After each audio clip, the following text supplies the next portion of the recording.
ಎಲ್ರಿಗೂ ನಮಸ್ಕಾರ. ಶಾರದಾ ವಿದ್ಯಾಪೀಠ IS ಮತ್ತು KS ತರಬೇತಿ ಸಂಸ್ಥೆ ಯೂಟ್ಯೂಬ್ ಚಾನೆಲ್ಗೆ ಸ್ವಾಗತ ಸ್ಪರ್ಧಾರ್ಥಿಗಳೇ. ಎಂದಿನಂತೆ ಇವತ್ತಿನ ಪ್ರಚಲಿತ ವಿದ್ಯಮಾನಗಳನ್ನು ನೋಡೋಣ.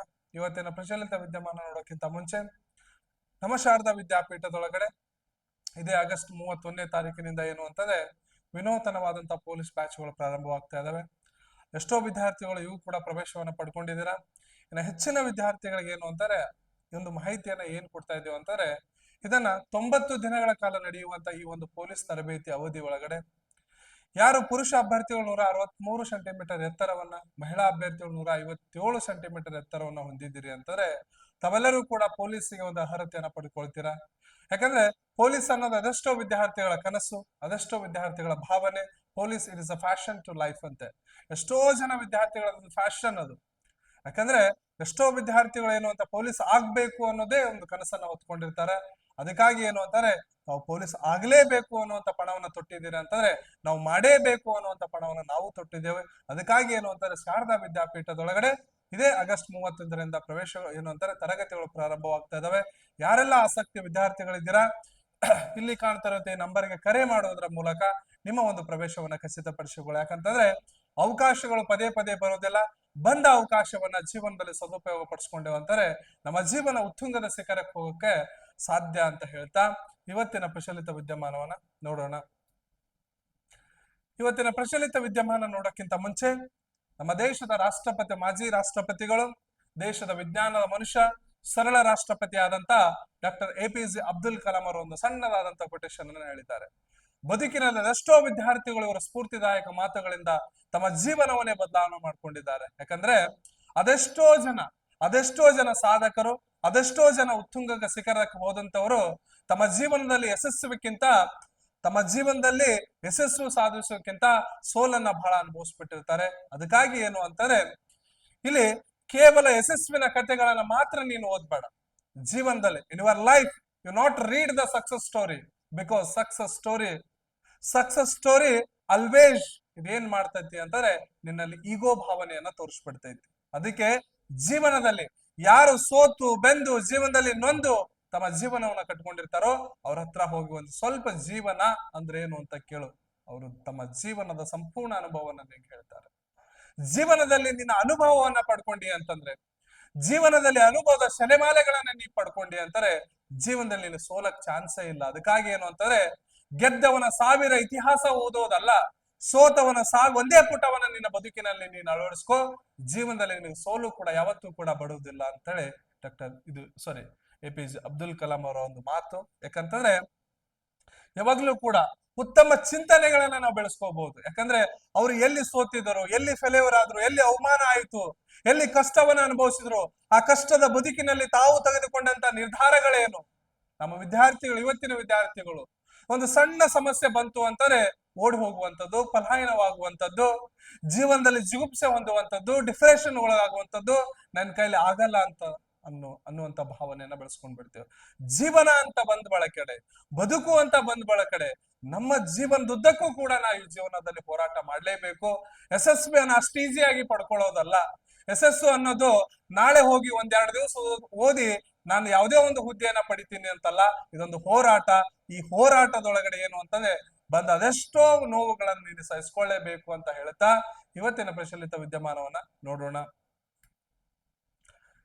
ಇಲ್ಲಿ ಮೊದಲ ಪ್ರಶ್ನೆಯನ್ನ ನೋಡೋಣ. ಮೊದಲ ಪ್ರಶ್ನೆ ಏನು ಅಂತಂದ್ರೆ 2025ರ 18ನೇ ಆವೃತ್ತಿಯ ಅಂತಾರಾಷ್ಟ್ರೀಯ ಖಗೋಳಶಾಸ್ತ್ರ ಮತ್ತು ಖಗೋಳ ಭೌತಶಾಸ್ತ್ರ ಒಲಿಂಪಿಯಾಡ ಎಲ್ಲಿ ಜರುಗಿತು ಅಂತ ಕೇಳಿದಾನೆ. ಇದು ಬಹಳ ಇಂಪಾರ್ಟೆಂಟ್. ಎಲ್ಲಿ ಜರುಗಿತು ಅಂತ ನೋಡೋಣ. Option A Jaipur pink city ಅಂತ ಕರೀತಾರೆ ಇದಕ್ಕೆ, Jaipur pink city. Option B Mumbai ಭಾರತದ ವಾಣಿಜ್ಯ ನಗರ ಅಂತ ಕರೀತಾರೆ ಇದಕ್ಕೆ, ಯಾವುದು ಮುಂಬೈಗೆ. ಹಾಗಾದ್ರೆ ನವದೆಹಲಿನೋ ಅಥವಾ ಡೆಹ್ರಾಡೂನೋ ಅಂತ ಕೇಳ್ಬೋದು. ಹಾಗಾದ್ರೆ ಇದಕ್ಕೆ ಸರಿಯಾದ ಉತ್ತರ ಯಾವುದು ಅಂತಂದ್ರೆ ಮುಂಬೈ ಒಳಗಡೆ 2025ರ 18ನೇ ಆವೃತ್ತಿಯ ಇಂಟರ್ನ್ಯಾಷನಲ್ ಖಗೋಳಶಾಸ್ತ್ರ ಮತ್ತು ಖಗೋಳ ಭೌತಶಾಸ್ತ್ರ ಒಲಿಂಪಿಯಾಡ ಜರುಗಿತು ಅಂತ ಹೇಳ್ಬಹುದು ಸ್ಪರ್ಧಾರ್ಥಿಗಳೇ. ಹಾಗಾದ್ರೆ ನೆಕ್ಸ್ಟ್ ಪ್ರಶ್ನೆ ನೋಡೋಣ. ಈ ಕೆಳಗಿನ ಯಾವ ದಿನಾಂಕದಂದು ಈ ಕೆಳಗಿನ ಯಾವ ದಿನಾಂಕದಂದು ಪ್ರತಿ ವರ್ಷ ರಾಷ್ಟ್ರೀಯ ಬಾಹ್ಯಾಕಾಶ ರಾಷ್ಟ್ರೀಯ ಬಾಹ್ಯಾಕಾಶ ದಿನಾಚರಣೆಯನ್ನ ಆಚರಿಸಲಾಗುತ್ತದೆ? ಇದು ಬಹಳ ಇಂಪಾರ್ಟೆಂಟ್. ಈ ರಾಷ್ಟ್ರೀಯ ಬಾಹ್ಯಾಕಾಶ ದಿನವನ್ನ ಯಾವಾಗಿಂದ ಆಚರಣೆ ಮಾಡಕ್ಕೆ ಸ್ಟಾರ್ಟ್ ಮಾಡಿದ್ರು, ಯಾವ ಉದ್ದೇಶವಿಟ್ಕೊಂಡು ಇದನ್ನ ಸ್ಟಾರ್ಟ್ ಮಾಡಿದ್ರು ಅಂತಂದ್ರೆ 2023ರಲ್ಲಿ ಆಗಸ್ಟ್ 23ರಂದು ಏನು ಅಂತಂದ್ರೆ ಭಾರತದ ಚಂದ್ರಯಾನ 3 ಈ ಚಂದ್ರಯಾನ 3 ಯಶಸ್ವಿಯಾಗಿ ಲ್ಯಾಂಡಿಂಗ್ ಆಯ್ತು. ಈ ಯಶಸ್ವಿ ಆದಂತ ಒಂದು ಸ್ಮರಣಾರ್ಥವಾಗಿ ಏನು ಅಂತಂದ್ರೆ ಈ ಆಗಸ್ಟ್ 23ರನ್ನ ಏನು ಅಂತಂದ್ರೆ ಪ್ರತಿ ವರ್ಷ ಬಾಹ್ಯಾಕಾಶ ದಿನವನ್ನಾಗಿ ಆಚರಿಸ್ತಾರೆ. ಒಂದು ವಿಶೇಷ ಏನು ಅಂತಂದ್ರೆ ಚಂದ್ರನ ದಕ್ಷಿಣ ಧ್ರುವದಲ್ಲಿ ಲ್ಯಾಂಡಿಂಗ್ ಆದ ಜಗತ್ತಿನ ಯಶಸ್ಸು ದೇಶ ಯಾವುದು ಅಂತಂದ್ರೆ ಅಥವಾ ಮೊದಲ ದೇಶ ಯಾವುದು ಅಂತಂದ್ರೆ ನಮ್ಮ ಭಾರತ ಅಂತ ಹೇಳ್ಬಹುದು. ಅದಕ್ಕಾಗಿ ಏನು ಅಂತಂದ್ರೆ ಪ್ರತಿ ವರ್ಷ ಆಗಸ್ಟ್ 23ರಂದು ರಾಷ್ಟ್ರೀಯ ಬಾಹ್ಯಾಕಾಶ ದಿನವನ್ನಾಗಿ ಆಚರಿಸಲಾಗುತ್ತದೆ ಅಂತ ಹೇಳ್ಬಹುದು ಸ್ನೇಹಿತರೆ. ಹಾಗಾದ್ರೆ ಇದಕ್ಕೆ ಸರಿಯಾದ ಉತ್ತರ ಆಪ್ಷನ್ ಸಿ ಸರಿಯಾದ ಉತ್ತರ. ಹಾಗಾದ್ರೆ ನೆಕ್ಸ್ಟ್ ಪ್ರಶ್ನೆ ಹೋಗೋಣ. ಇಲ್ಲಿ ನೆಕ್ಸ್ಟ್ ಪ್ರಶ್ನೆ ಏನು ಅಂತಂದ್ರೆ ಇತ್ತೀಚೆಗೆ ಸುದ್ದಿಯಲ್ಲಿರುವಂತ ದೀದಾಯಿ ಯಾವ್ದಾಯಿ ದೀದಾಯಿ ಬುಡಕಟ್ಟು ಈ ದೀದಾಯಿ ಬುಡಕಟ್ಟು ಜನಾಂಗವು ಈ ಕೆಳಗಿನ ಯಾವ ರಾಜ್ಯದಲ್ಲಿ ಕಂಡು ಬರ್ತದೆ ಅಂತ ಕೇಳಿದಾನೆ. ಈ ಬುಡಕಟ್ಟು ಸಮುದಾಯ ಬುಡಕಟ್ಟು ಜನಾಂಗ ಅಲೆಮಾರಿ ಜನಾಂಗಗಳು ಅಂತ ಬಂತು ಅಂತಂದ್ರೆ ಅತಿ ಹೆಚ್ಚು ನೋವನ್ನ ಅನುಭವಿಸುವಂತವ್ರು. ಯಾಕಂದ್ರೆ ಸರ್ಕಾರದ ಸೌಲಭ್ಯಗಳಿಂದ ಇರಬಹುದು, ಸಮಾಜದ ಮುಕುಟಮಣಿಯಿಂದ ಇರಬಹುದು, ಸಮಾಜದ ಮುನ್ನೆಲೆಯಿಂದ ಇರಬಹುದು, ಎಲ್ಲದರಿಂದ ದೂರ ಇರುವಂತ ಸಮುದಾಯಗಳು ಇವೆಲ್ಲ. ಪ್ರಾಮಾಣಿಕವಾಗಿ ಏನು ಅಂತಂದ್ರೆ ಸರ್ಕಾರಗಳು ಈ ಒಂದು ಬುಡಕಟ್ಟು ಸಮುದಾಯ ಇರಬಹುದು, ಅಲೆಮಾರಿ ಸಮುದಾಯಗಳಿರಬಹುದು, ಸೌಕರ್ಯಗಳನ್ನು ಒದಗಿಸಿದಾಗ ಮಾತ್ರ ಈ ದೇಶದ ಸಂವಿಧಾನಕ್ಕೆ ಎಲ್ಲೋ ಒಂದ್ ಕಡೆ ಏನು ಅಂತಂದ್ರೆ ನಾವು ಅದರ ಆಶೆಯನ್ನು ಈಡೇರಿಸದಂಗೆ ಅಂತ ಹೇಳ್ತಾ ಇಲ್ಲಿ ಈ ದೀದಾಯಿ ಬುಡಕಟ್ಟು ಜನಾಂಗವು ಯಾವ ರಾಜ್ಯದಲ್ಲಿ ಕಂಡು ಬರ್ತದೆ ಅಂತಂದ್ರೆ ಇದಕ್ಕೆ ನೇರ ಉತ್ತರ ಏನು ಅಂತಂದ್ರೆ ಒಡಿಶಾ ರಾಜ್ಯದೊಳಗಡೆ. ಯಾವ ರಾಜ್ಯ? ಒಡಿಶಾ ರಾಜ್ಯದೊಳಗಡೆ ಈ ಒಂದು ದೀದಾಯಿ ಬುಡಕಟ್ಟು ಜನಾಂಗವು ಕಂಡು ಬರ್ತದಂತ ಹೇಳ್ಬಹುದು ಗೆಳೆಯರೆ. ಹಂಗಾದ್ರ ಮುಂದಿನ ಪ್ರಶ್ನೆ ಹೋಗೋಣ. ಮುಂದಿನ ಪ್ರಶ್ನೆ ಏನು ಅಂತಂದ್ರೆ ಇತ್ತೀಚೆಗೆ ಈ ಕೆಳಗಿನ ಯಾವ ಸಂಸ್ಥೆಯು ಸಕ್ಷಮ ನಿವಾಸಕ ಅಭಿಯಾನವನ್ನ ಪ್ರಾರಂಭಿಸಿತು ಅಂತ ಕೇಳಿದ್ದಾರೆ. Option A reserve bank of India ಅಂತ ಕೊಟ್ಟಿದ್ದಾರೆ. ಆಪ್ಷನ್ ಬಿ ಕೃಷಿ ಮತ್ತು ಗ್ರಾಮೀಣಾಭಿವೃದ್ಧಿ ರಾಷ್ಟ್ರೀಯ ಬ್ಯಾಂಕು ಅಂತ ಕೊಟ್ಟಿದ್ದಾರೆ, ನಬಾರ್ಡ್ ಅಂತ ಕೊಟ್ಟಿದ್ದಾರೆ. ಹೂಡಿಕೆದಾರರ ಶಿಕ್ಷಣ ಮತ್ತು ರಕ್ಷಣಾ ನಿಧಿ ಪ್ರಾಧಿಕಾರ ಅಂತ ಕೊಟ್ಟಿದ್ದಾರೆ. ಆಪ್ಷನ್ ಡಿ ಭಾರತೀಯ ಭದ್ರತಾ ಮತ್ತು ಪತ್ರಗಳ ವಿನಿಮಯ ಮಂಡಳಿ ಅಂತ ಕೊಟ್ಟಿದ್ದಾರೆ. ಸ್ನೇಹಿತರೆ ಇದಕ್ಕೆ ಸರಿಯಾದ ಉತ್ತರ ಆಪ್ಷನ್ ಸಿ ಹೂಡಿಕೆದಾರರ ಶಿಕ್ಷಣ ಮತ್ತು ರಕ್ಷಣಾ ನಿಧಿ ಪ್ರಾಧಿಕಾರ ಏನು ಅಂತಂದ್ರೆ ಸಕ್ಷಮ ನಿವಾಸಕ ಅಭಿಯಾನವನ್ನ ಪ್ರಾರಂಭಿಸಿತು ಅಂತ ಹೇಳಬಹುದು. ಹಾಗಾದ್ರೆ ಮುಂದಿನ ಪ್ರಶ್ನೆ ಹೋಗೋಣ. ಮುಂದಿನ ಪ್ರಶ್ನೆ ಏನು ಅಂತಂದ್ರೆ 2025ರ 43ನೇ ಲೋಕಮಾನ್ಯ ತಿಲಕ್ ರಾಷ್ಟ್ರೀಯ ಪ್ರಶಸ್ತಿ ವಿಜೇತರು ಯಾರು? ಲೋಕಮಾನ್ಯ ತಿಲಕ್ ಈ ಒಂದು ಪ್ರಶಸ್ತಿಯನ್ನ, ಎಷ್ಟನೇ ಪ್ರಶಸ್ತಿ ಇದು? 43ನೇ ಪ್ರಶಸ್ತಿಯನ್ನ ಈ ಕೆಳಗಿನ ಯಾರು ಪಡೆದುಕೊಂಡರು ಅಂತ ಕೇಳಿದ್ದಾರೆ. ಹಾಗಾದ್ರೆ option A Amit Shah, option B Nitin Gadkari, option C Rajnath Singh, option D Piyush Goyal ಅಂತ ಕೊಟ್ಟಿದ್ದಾರೆ ಗೆಳೆಯರೆ. ಇದಕ್ಕೆ ಸರಿಯಾದ ಉತ್ತರ ಆಪ್ಷನ್ ಬಿ ನಿತಿನ್ ಗಡ್ಕರಿ ಏನು ಅಂತಂದ್ರೆ 43ನೆಯ ಲೋಕಮಾನ್ಯ ತಿಲಕ್ ರಾಷ್ಟ್ರೀಯ ಪ್ರಶಸ್ತಿಯನ್ನ ತಮ್ಮದಾಗಿಸಿಕೊಂಡಿದ್ದಾರೆ. ನಾವೆಲ್ಲರೂ ಕೂಡ ಈ ಮಂದಗಾಮಿಗಳು ಮತ್ತು ತೀವ್ರಗಾಮಿ ಓದುವಂತ ಸಂದರ್ಭದೊಳಗಡೆ ಈ ದೇಶದ ರಾಷ್ಟ್ರೀಯತೆಗಾಗಿ, ಈ ದೇಶದ ಸ್ವಾತಂತ್ರ್ಯಕ್ಕಾಗಿ ಮಡಿದವರನ್ನ ನೆನಪಿಸ್ಕೊಳ್ತೇವೆ. ಅದರಲ್ಲಿ ಶ್ರೇಷ್ಠ ಸಾಲಿನಲ್ಲಿ ನಿಲ್ಲೋರು ಯಾರಾದ್ರೂ ಇದ್ರೆ ಅದು ಲೋಕಮಾನ್ಯ ತಿಲಕ್, ಬಾಲ್ ಗಂಗಾಧರ್ ತಿಲಕ್ ಅಂತ ನಾವೇನ್ ಕರಿತೇವಲ್ಲ. ಇವತ್ತೇನ್ ನಾವು ಗಣೇಶನ ಹಬ್ಬವನ್ನ, ಗಣೇಶನ ಉತ್ಸವವನ್ನ ನಾವೇನ್ ಮಾಡ್ತಾ ಇದ್ದೇವಲ್ಲ, ನಮ್ಮೆಲ್ಲರನ್ನ ನಮ್ಮ ಹಿಂದೂಗಳನ್ನ, ಭಾರತೀಯರನ್ನ, ಎಲ್ಲರನ್ನ ಒಂದು ಮಾಡಿರುವಂತ ಒಂದು ಏನು ಅಂತ ಫೆಸ್ಟಿವಲ್ ಯಾವ್ದಾದ್ರು ಇದ್ರೆ ಅದು ಗಣೇಶ ಫೆಸ್ಟಿವಲ್ ಅಂತ ಹೇಳ್ಬಹುದು. ಅದೊಂದು ಎಮೋಷನಲ್. ಗಣೇಶ ಉತ್ಸವ ಅಂದ್ರೆ ಅದೆಷ್ಟೋ ಯುವಕರ ಅದೊಂದು ಎಮೋಷನಲ್. ಗಣಪ ಅಂತಂದ್ರೆ ಅದೆಷ್ಟೋ ಜನರ ಭಾವನೆ ಅದು. ಅದಕ್ಕಾಗಿ ಏನು ಅಂತಂದ್ರೆ ಇಲ್ಲಿ ಈ ಬಾಲ ಗಂಗಾಧರ ತಿಲಕ್, ಲೋಕಮಾನ್ಯ ತಿಲಕ್ ಅವರ ಪ್ರಶಸ್ತಿಯನ್ನ ಪಡೆದವ್ರು ಯಾರಾದ್ರೂ ಇದ್ರೆ ಅದು ನಿತಿನ್ ಗಡ್ಕರಿ ಅಂತ ಹೇಳ್ಬಹುದು. ಹಾಗಾದ್ರೆ ಇಲ್ಲೊಂದು ಪ್ರಶ್ನೆ ಇದೆ. ಇತ್ತೀಚೆಗೆ ಸುದ್ದಿಯಲ್ಲಿರುವಂತ ಡಾರ್ವಿನ್ ಟ್ರೀ ಆಫ್ ಲೈಫ್ ಯೋಜನೆ, Darwin tree of life, Darwin tree of life ಯೋಜನೆಯ ಮುಖ್ಯ ಉದ್ದೇಶ ಏನು ಅಂತ ಕೇಳಿದಾನೆ. ಇದಕ್ಕೆ ನೇರ ಉತ್ತರಕ್ಕೆ ಬಂದ್ಬಿಡೋಣ. ಇಲ್ಲಿ ಇದರ ಸರಿಯಾದ ಉತ್ತರ ಏನು ಅಂತಂದ್ರೆ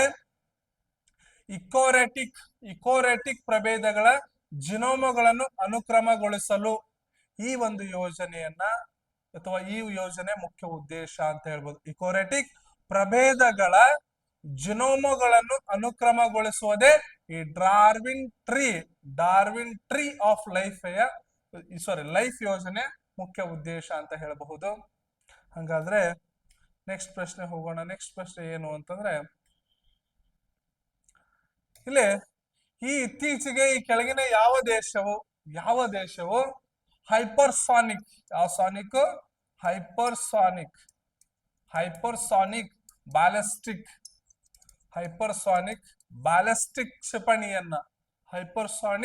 ಬ್ಯಾಲಿಸ್ಟಿಕ್ ಕ್ಷಿಪಣಿಯನ್ನ ಅಭಿವೃದ್ಧಿಪಡಿಸಿದೆ ಅಂತ ಕೇಳಿದಾನೆ.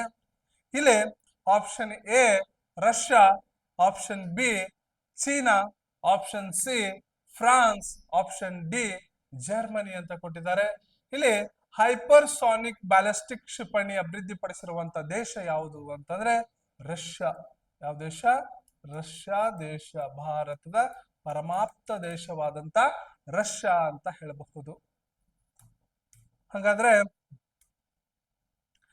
ಇತ್ತೀಚೆಗೆ ನಿಧನರಾದಂತ ಸತ್ಯಪಾಲ್ ಮಲಿಕ್ ಈ ಕೆಳಗಿನ ಯಾವ ರಾಜ್ಯದ ರಾಜ್ಯಪಾಲರಾಗಿ ಕಾರ್ಯನಿರ್ವಹಿಸಿದರು? ಇತ್ತೀಚೆಗೆ ಅವರು ಮರಣ ಹೊಂದಿದ್ರು, ನಿಧನರಾದ್ರು. ಈ ಸತ್ಯಪಾಲ್ ಮಲಿಕ್ ಅವರು ಒಂದು ರಾಜ್ಯದ ರಾಜ್ಯಪಾಲರಾಗಿ ಕಾರ್ಯನಿರ್ವಹಿಸ್ತಾ ಇದ್ರು. ಹಾಗಾದ್ರೆ ಅದು ಯಾವ ರಾಜ್ಯ ಅಂತ ಕೇಳಿದಾನೆ.